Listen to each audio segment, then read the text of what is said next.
Good Monday morning, family. It is time to take the day. Now, we're taking it in style today. You see this fantastic cup. First of all, let's acknowledge the steam rising off it. Can y'all see that? Y'all see that steam? That's a good cup of coffee, honey. And in this fantastic cup, this was a gift from Tisa Washington, one of our viewers. Grow or die, because that's really what we're doing. We're making decisions to help ourselves grow so that we don't die where we are. So come on, get your cup of coffee. Let's get ready to take the day. Taking the day, I am taking the day. Taking the day, I am taking the day. Taking the day, I am taking the day. Taking the day, I am taking the day.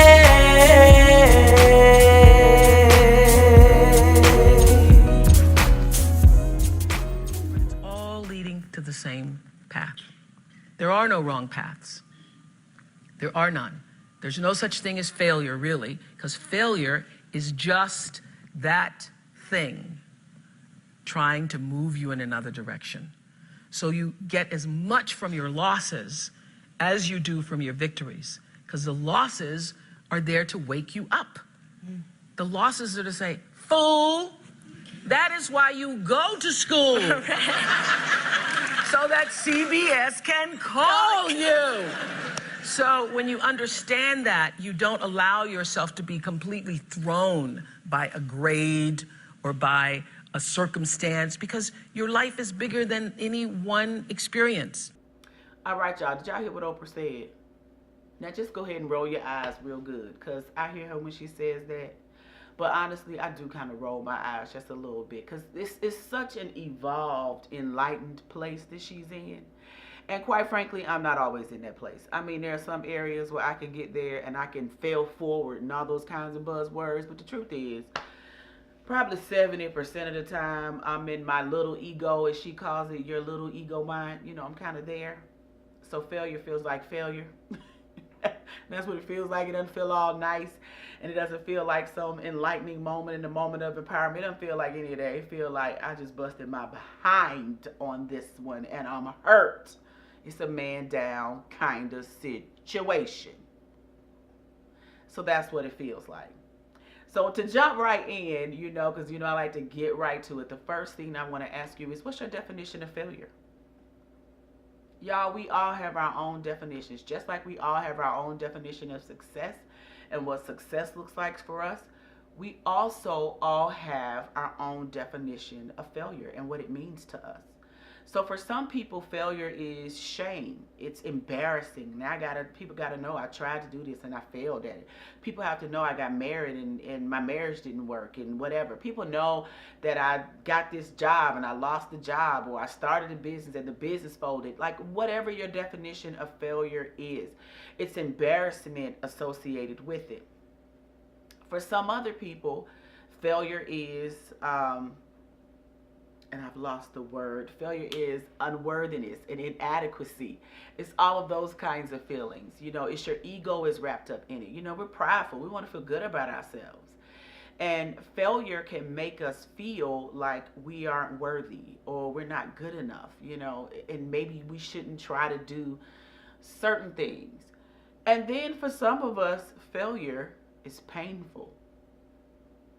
If you have ever tried something, you took a risk on somebody, something big, a big business, something, and you fail, y'all, that thing can hurt. Like, it can hurt. I'm talking like, ooh.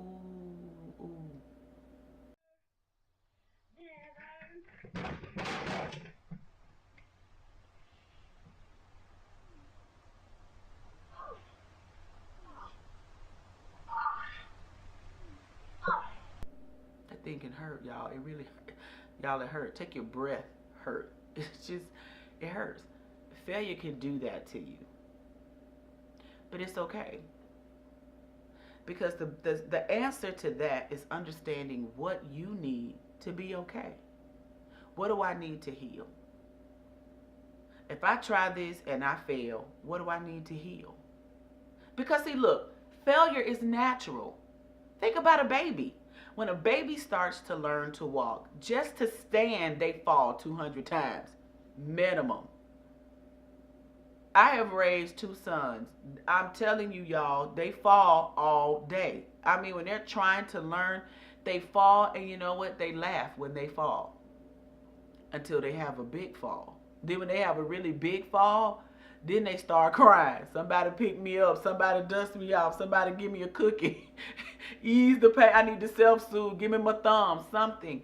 They understand what they need to be okay. They're going to fall. They don't expect not to fall. In their efforts to learn how to walk, failing is natural. It's a part of life. Why do we expect to just try something and do something and it's not going to come with failure? Because it comes with it, and it comes in a variety of ways. Y'all, I was talking to my husband the other day about something, and I thought that I was saying it in the right way, but apparently I was not saying it in the right way. Y'all, that man lost his whole entire marble. It was out rolling around the house somewhere. And he just was, I don't know who I was talking to, because his marble was skirting along this here floor. These good hardwoods underneath the floor was, child, that marble was skirting along these hardwood floors. I don't know what happened to my husband. Wherever he wasn't here. I was sitting there shocked. Like, what just happened? It was an epic fail on my part to have a conversation. That happens. That happens. You're going to fail sometimes. Which leads me to my next question. What did you learn from it? Have to learn from it. Now, sometimes you can't learn if you're in a place of pain. You cannot learn from it right in that moment.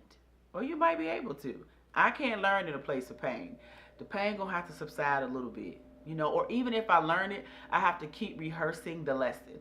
I might instantly go into what is this teaching me, because I am definitely a reflective person, but I still have to process and continue to process through the failure. I still have to continue to process through my healing process. I'll learn the lesson, but I still have a healing process. Like, you might have to leave me on the floor for a little while, and then when I get up, I might need to go see a chiropractor. Like, you know, I understand that about myself. What is your healing process? Because if you understand what you kind of need to get through it, then that helps you do better about getting back on the horse. That helps you accept and deal with how failing happens and how it feels in your life. Like, it's easier to process through that when you understand what you need to take care of yourself on the back end. Now, the next thing I want to focus on is permission. It's a reason why I use the term permission to fail. Permission has a lot of definitions. And we all need permission in our life to do a variety of different things. For me, I don't necessarily need permission to fail. Because my definition of failing is not trying. I at least gotta try. Like, nothing beats a failure but a try. I have to at least try. And typically, I will try. Even if I'm afraid, I'll do it afraid, but I will try. But this is what I have on my wall in my office. And I read this every day. Now, for my holy rollers, don't come for me. And it y'all, this is on the wall with painter's tape. Like, I'm protecting my tape, but it's not even up pretty.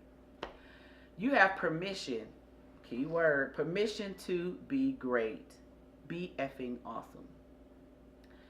And I have this up on my wall. It's up on my wall, y'all, because I have spent most of my life always hearing that I was too something. You're too loud. You're too boisterous. I remember the first time I heard that word. It was a lady at church. I'm not going to call her name. But it was a lady at, because I remember her name. But it was a lady at church, called herself sitting down, telling me how to be more like a nice little Christian lady. She told me I was too boisterous. Oh, I heard my voice was too deep and I sounded like a little boy. Oh, I heard I was too loud. It was just too loud. Oh, her personality is just too much. So as I grew older, I started trying to fit into a box that would be more palatable for everybody else. How can I diminish? You know, I found myself diminishing. And I practiced that so much that when I finally got to a place in my life where I didn't care whether or not other people were comfortable. So you're comfortable, but I'm not. What sense does that make? Like, why? When I finally kind of got to that place in it, I found it very hard. I started to find it very hard to not diminish. When I'm in settings where I don't want to diminish, I want to be larger than life, I found myself trying to fit myself into this compact version on automatic because I spent so many years not giving myself the freedom and the liberty to be myself. And I needed to walk in that. I needed the freedom. We spend the first portion of our lives needing permission for everything. Permission to go to the bathroom, permission to eat, permission to get up, permission to turn around in a circle, permission to say yes ma'am, no ma'am. And then you spend the rest of your life trying to figure out how to be free. You have the freedom to try. You have the freedom to be embarrassed. You have the freedom to recover and heal and go through your process. You have the freedom to live the life you want. You have the freedom to fail. You have the freedom to live your dreams. So I want you to go out there this week and freely take the day. Take every day. Every day. I look forward to seeing you in the comments. I will see you next time on Coffee and Conversation with Angela. Have a fantastic week. Taking the day, I am taking the day. Taking the day, I am.